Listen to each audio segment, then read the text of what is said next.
ರಾಜ್ಯದಲ್ಲಿ ಕಾಂಗ್ರೆಸ್ ಸರ್ಕಾರ ಬಂತು 2 ವರ್ಷ ಆಯಿತು.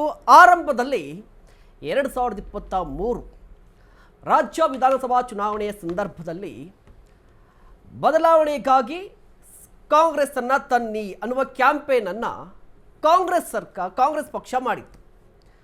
ಕಾಂಗ್ರೆಸ್ ಅಧಿಕಾರಕ್ಕೆ ಬಂದಿದೆ. ಆದರೆ ಈ ಅಧಿಕಾರಕ್ಕೆ ಬರ್ತಾ ಬರ್ತಾ ಗ್ಯಾರಂಟಿಗಳನ್ನು ಕೂಡ ಕೊಟ್ಟಿದೆ. ಈಗ ಬದಲಾವಣೆಗಾಗಿ ಕಾಂಗ್ರೆಸ್ ಅಂತ ಹೇಳಿದಂಥ ಕಾಂಗ್ರೆಸ್ ನಾಯಕರು ಅಧಿಕಾರಕ್ಕೆ ಬಂದ ನಂತರ ಬದಲಾವಣೆಯನ್ನೇ ಮಾಡ್ಕೊಂಡು ಹೋಗ್ತಾ ಇದ್ದಾರೆ. ಅದು ಯಾವ ಬದಲಾವಣೆ ಅಂತ ಹೇಳಿದ್ರೆ ಹೆಸರುಗಳ ಬದಲಾವಣೆ.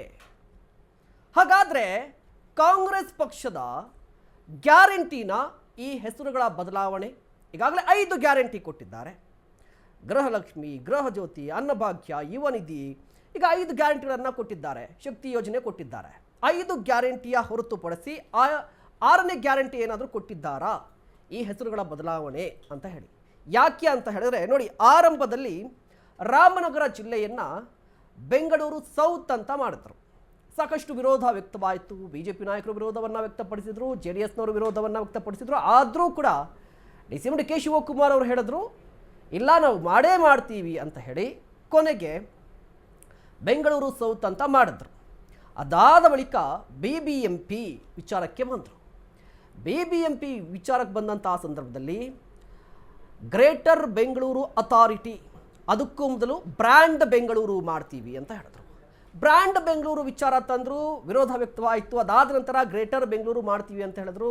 ವಿರೋಧದ ನಡುವೆಯೂ ಕೂಡ ಆಗಿದೆ. ಈಗ ಬೆಂಗಳೂರು ಗ್ರಾಮಾಂತರ ಜಿಲ್ಲೆಯ ಸರದಿ ಬಂದಿದ್ಯಾ? ಯಾಕೆ ಅಂತ ಹೇಳಿದ್ರೆ ಬೆಂಗಳೂರು ಗ್ರಾಮಾಂತರ ಜಿಲ್ಲೆಯ ಹೆಸರನ್ನು ಬದಲಾವಣೆ ಮಾಡಲಿಕ್ಕೆ ಪ್ರಸ್ತಾವನೆ ಸಲ್ಲಿಕೆ ಆಗಿದೆ. ಕ್ಯಾಬಿನೆಟ್ನಲ್ಲಿ ಈ ವಿಚಾರ ಚರ್ಚೆ ಆಗುತ್ತೆ ಅಂತ ಒಂದಿದೆ.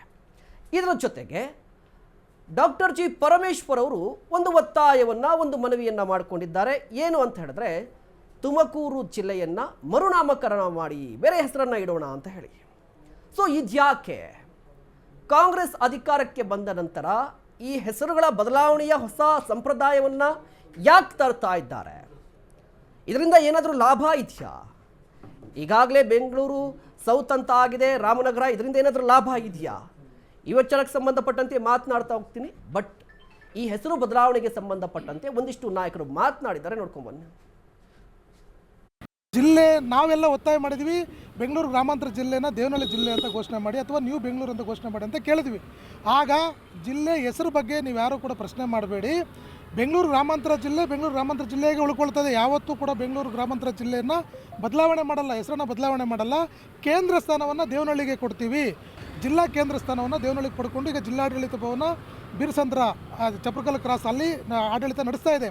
ಇತ್ತೀಚೆಗೆ ದಿಢೀರ್ ಅಂತೇಳಿ ಈಗ ನಾಳೆ ಕ್ಯಾಬಿನೆಟ್ ನಡೀತಾ ಇದೆ ನಂದಿ ಬೆಟ್ಟದ ಮೇಲೆ ಅಂತೇಳಿ ಏನೋ ಹೆಸರು ಘೋಷಣೆ ಮಾಡಬೇಕು ಅಂತೇಳಿ ಬೆಂಗಳೂರು ಗ್ರಾಮಾಂತರ, ಭಾಳ ಸ್ವಚ್ಛವಾದಂಥ ಹೆಸರು, ಇಡೀ ದೇಶದಲ್ಲಿ ಹೆಸರು ಮಾಡಿರುವಂಥ ಹೆಸರು ಇದು. ಅಂದರೆ ಪ್ರಪಂಚದಲ್ಲೇ ಬೆಂಗಳೂರು ಗ್ರಾಮಾಂತರ ಜಿಲ್ಲೆ, ಕೆಂಪೇಗೌಡ ಅಂತಾರಾಷ್ಟ್ರೀಯ ವಿಮಾನ ನಿಲ್ದಾಣ ಇರುವಂಥ ಜಿಲ್ಲೆ, ಇದಕ್ಕೆ ಇಡೀ ವಿಶ್ವದಲ್ಲಿ ಮಾನ್ಯತೆ ಇದೆ. ಇಂಥ ಹೆಸರನ್ನು ಸುಮ್ಮನೆ ಏನೋ ತೆವಲಿಗೋಸ್ಕರ ಬೆಂಗಳೂರು ಉತ್ತರ ಜಿಲ್ಲೆ ಅಂತ ಮಾಡೋಂಥದ್ದು ಅವಶ್ಯಕತೆ ಇಲ್ಲ. ಈಗ ಏಕಾಏಕಿ ಬೆಂಗಳೂರು ಉತ್ತರ ಜಿಲ್ಲೆ ಅಂತಂದರೆ ಎಲ್ರಿಗೂ ಗೊಂದಲ ಆಗುತ್ತೆ. ಈ ಭಾಗದ ಐತಿಹಾಸಿಕ ಹಿನ್ನೆಲೆನೇ ಹೊರಟೋಗುತ್ತೆ. ಹೊಸದಾಗಿ ಏನೋ ಸೃಷ್ಟಿಯಾಗಿದೆ ಹೆಸರು ಅನ್ನೋ ಥರ ಆಗುತ್ತೆ. ಹಂಗಾಗೋದು ಬೇಡ ನಮಗೆ. ಬೆಂಗಳೂರು ಗ್ರಾಮಾಂತರ ಜಿಲ್ಲೆಯಾಗೆ ಉಳಿಯಬೇಕು. ಅದನ್ನು ಬದಲಾವಣೆ ಮಾಡುವುದು ಸೂಕ್ತವಲ್ಲ ಅಂತ ನಾವು ಅಭಿಪ್ರಾಯ.